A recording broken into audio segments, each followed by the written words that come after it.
कभी कभी लाइफ में हमारे सामने ऐसी सिचुएशंस खड़ी हो जाती है जिनसे लड़ना मुश्किल होता चला जाता है। हालात हमारे कुछ ऐसे हो जाते हैं मानो सब कुछ खत्म हो गया हो। दूर दूर तक सिर्फ अंधेरा ही अंधेरा दिखाई देता है। कुछ समझ नहीं आता कि ऐसी सिचुएशंस में करें तो करें क्या। और कई बार तो ऐसी सिचुएशंस में क्विट करने का मन करता है। हालात चाहे तुम्हारे कैसे भी क्यों ना हो, एक बात तो तय है कि ये वक्त अभी गुजर जाएगा। चाहे अच्छा वक्त हो या फिर बुरा वक्त, गुजर जाएगा। लेकिन एक बात हमेशा याद रखना कि जिंदगी में कुछ भी कर गुजरने की अपॉर्चुनिटीज सिर्फ इसी वक्त में मिलती है, अगर उस सिचुएशन में क्विट ना किया जाए तो। क्योंकि विनर्स जो होते हैं वो कभी भी क्विट नहीं करते, और जो क्विट करते हैं वो कभी भी विनर्स नहीं बनते। आप क्या चाहते हैं, एक एवरेज लाइफ या फिर एक स्टैंडर्ड लाइफ? जब आप सड़क पर निकलो तो लोग आपको इग्नोर करें, या फिर जब आप सड़क पर निकलो तो हर इंसान की नज़र आप पर हो? क्या चाहते हैं आप? लोग आपसे ये कहें कि इंसान कुछ नहीं कर सकता, या फिर ये कहें कि ये बंदा कुछ ना कुछ करके दिखाएगा, ये बंदा कुछ चेंजेस ला के दिखाएगा। लेकिन कैसे करेगा? क्विट करके। मर जाना, लेकिन क्विट मत करना। चाहे परिस्थिति कितनी भी विपरीत क्यों ना हो, कभी भी क्विट मत करना।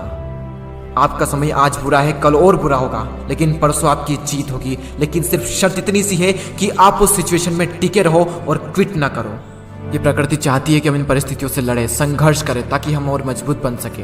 क्योंकि ये परिस्थितियां आती है हमें मजबूत बनाने के लिए, ना कि हमें कमजोर बनाने के लिए। ये प्रकृति चाहती है कि आप और कामयाब बने, इसलिए आपके साथ कुछ न कुछ बुरा होता रहता है। और ना सिर्फ आपके साथ, बल्कि इस दुनिया में मौजूद हर इंसान के साथ हर समय कुछ न कुछ बुरा होता रहता है।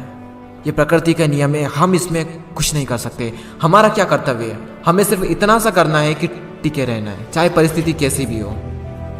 मैं आपको एक छोटी सी कहानी बताता हूँ। एक बार एक बायोलॉजी के टीचर अपने स्टूडेंट्स को एक तितली के बारे में बता रहे थे, और उन्हें वे ये प्रैक्टिकली दिखा रहे थे कि खोल में से तितली कैसे निकलती है। और वो टीचर ये कहकर चले गए कि कोई भी स्टूडेंट्स उस तितली की मदद नहीं करेगा।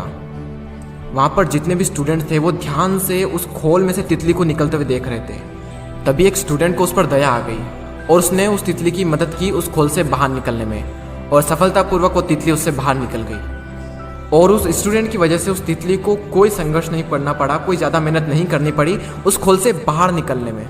लेकिन वो तितली थोड़ी ही देर में मर गई। जब टीचर वापस लौटे तो उन्हें पूरी घटना मालूम हुई। तब उन्होंने अपने स्टूडेंट को बताया कि वो तितली जब संघर्ष करती है तो उससे उसके पंखों को मजबूती मिलती है। यही प्रकृति का नियम है। उस तितली की मदद करके उस स्टूडेंट ने उस तितली को संघर्ष करने का मौका नहीं दिया, और यही परिणाम हुआ कि वो तितली मर गई। संघर्ष ही जीवन है, संघर्ष ही आपको मजबूत बनाता है। इंग्लिश में कोट से नो पेन नो गेन। संघर्ष तो करना पड़ेगा, चाहे कुछ भी हो जाए, और इसमें कोई बहाना नहीं, नो एक्सक्यूजेस। जो विनर्स होते हैं या तो किसी काम को करते ही नहीं, और अगर वो किसी काम को करते हैं तो उसमें कभी भी कोई भी बहाना नहीं बनाते। और जो लूजर्स होते हैं वो किसी भी काम को करेंगे तो हर किसी में बहाना बना देंगे। अगर वो चाहें तो बहाना बनाने पर पूरी एक बुक लिख सकते हैं। मेरी तो किस्मत ही खराब है, मेरे साथ ही ऐसा क्यों होता है, मेरी एज बहुत कम है, मेरी हाइट बहुत कम है, मैं काला हूँ, मैं सुंदर नहीं हूँ, लोग मुझे पसंद नहीं करते, मैं ज़्यादा पढ़ा लिखा नहीं हूँ, मेरे पास टाइम नहीं है, मेरी आवाज़ अच्छी नहीं है, मेरे पास ये नहीं है, मेरे पास वो नहीं है, काश ऐसा होता, काश वैसा होता। देखो, जो जैसा है वो वैसा है। ना तो आज तक कुछ बदला है और ना ही कभी कुछ बदलने वाला है, तब तक जब तक कि आप अपने आप को नहीं बदल लेते। जब भी अंदर से ऐसी फीलिंग्स आए, जब भी बहाना बनाने का मन करे, अपने आप से जोर से चीख के चिल्ला के अपने आप से कहें नो एक्सक्यूजेस।